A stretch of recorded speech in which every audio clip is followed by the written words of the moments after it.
maybe Chad, can you expand a little bit on the tokenomics? So Michael is saying it's gonna basically have a max supply. As I understand, and I also want to hear later a bit about the team setup, but I don't think you guys raised any money for that. There was no pre-sale, no pre-mine. We're not doing this for money. Yes. So the question is, how is the token being distributed, right? I read, and I'm gonna dig out or maybe can you drop with me the Excel, the link to the Excel, because I'm on a different computer now.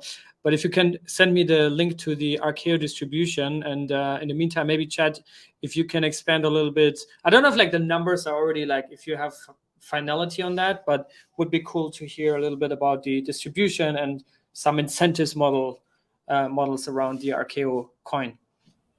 I mean, I think either Michael or John are probably better to answer that question than I am, to be honest.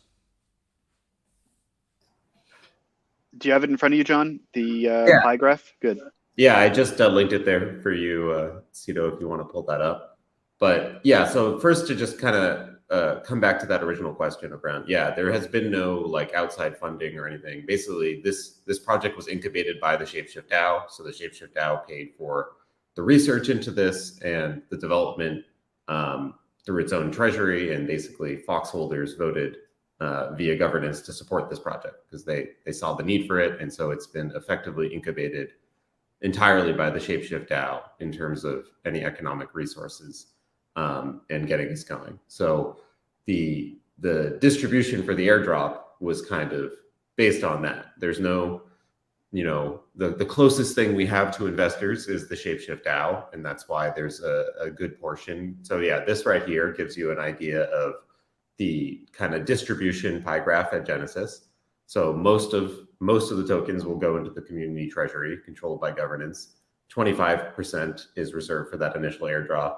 20% for the reserve fund, which is where validators and delegators will get rewards to help bootstrap the network. 10% for an ongoing dev fund to just support development over time, and 5% for ecosystem grants to help others onboard onto the project and align with the project. And then if you click over onto that airdrop tab, this actually breaks down what those 25% are looking like. And this is, this is mainly the draft of what the airdrop will look like.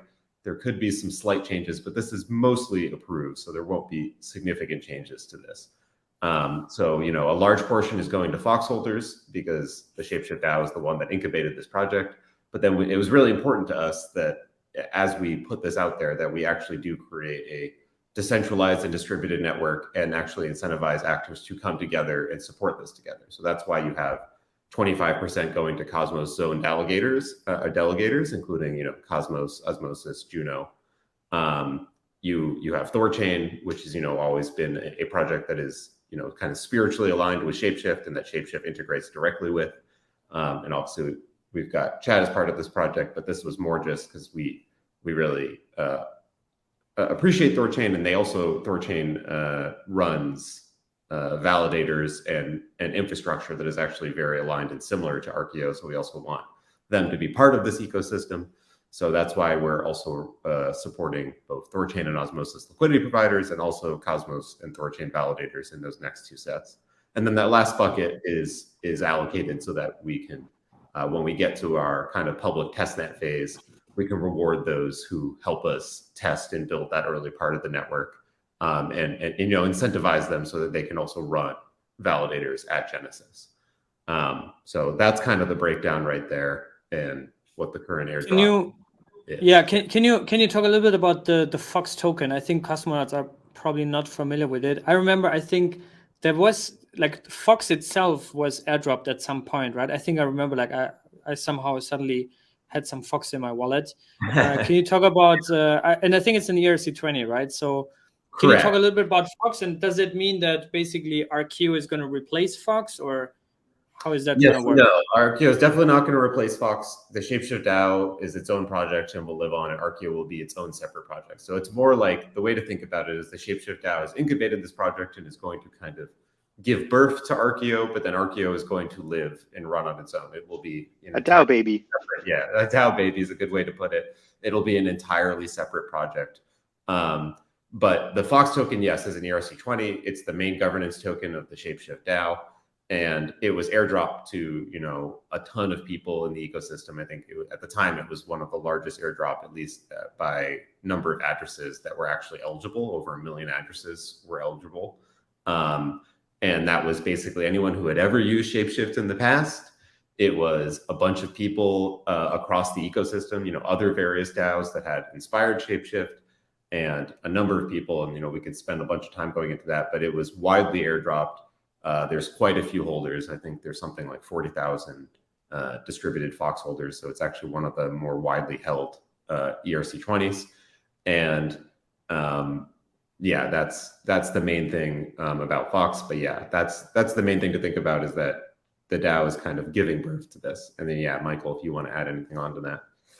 Yeah, one thing that I see quite often at a variety of different conferences, and even when talking to folks online, when speaking about Shapeshift, is people know the old Shapeshift, that Shapeshift used to be from 2014 through 2019, but they don't know the new Shapeshift from 2019 onwards.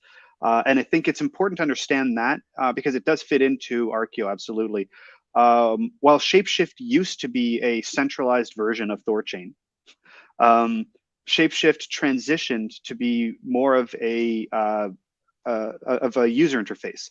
You go to shapeshift.com, you plug in your Ethereum public keys, you plug in your Cosmos public keys using your favorite extensions like MetaMask and Kepler. And then all of your coins are listed right there on the website, and you're able to send, receive, trade, see what DeFi options are available to you, all in one website. You no longer need to go to this website for this DeFi app, that website for that DeFi app, or the other website to send and receive your coins. You can just connect your public keys to this website, and everything is right there for you. Shapeshift is a front end, and the Fox token was airdropped to people around the world so that they could have a say in how this front end develops. No longer would this Shapeshift front end be managed by a company of 60 people out of Denver, Colorado. It would be run and decided upon by anybody who has the Fox token. Separate from the Fox token, which governs the Shapeshift front end, the ARKEO project is being born. And the ARKEO project is all about back-end data.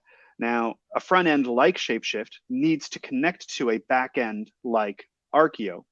But the needs are separate between the two.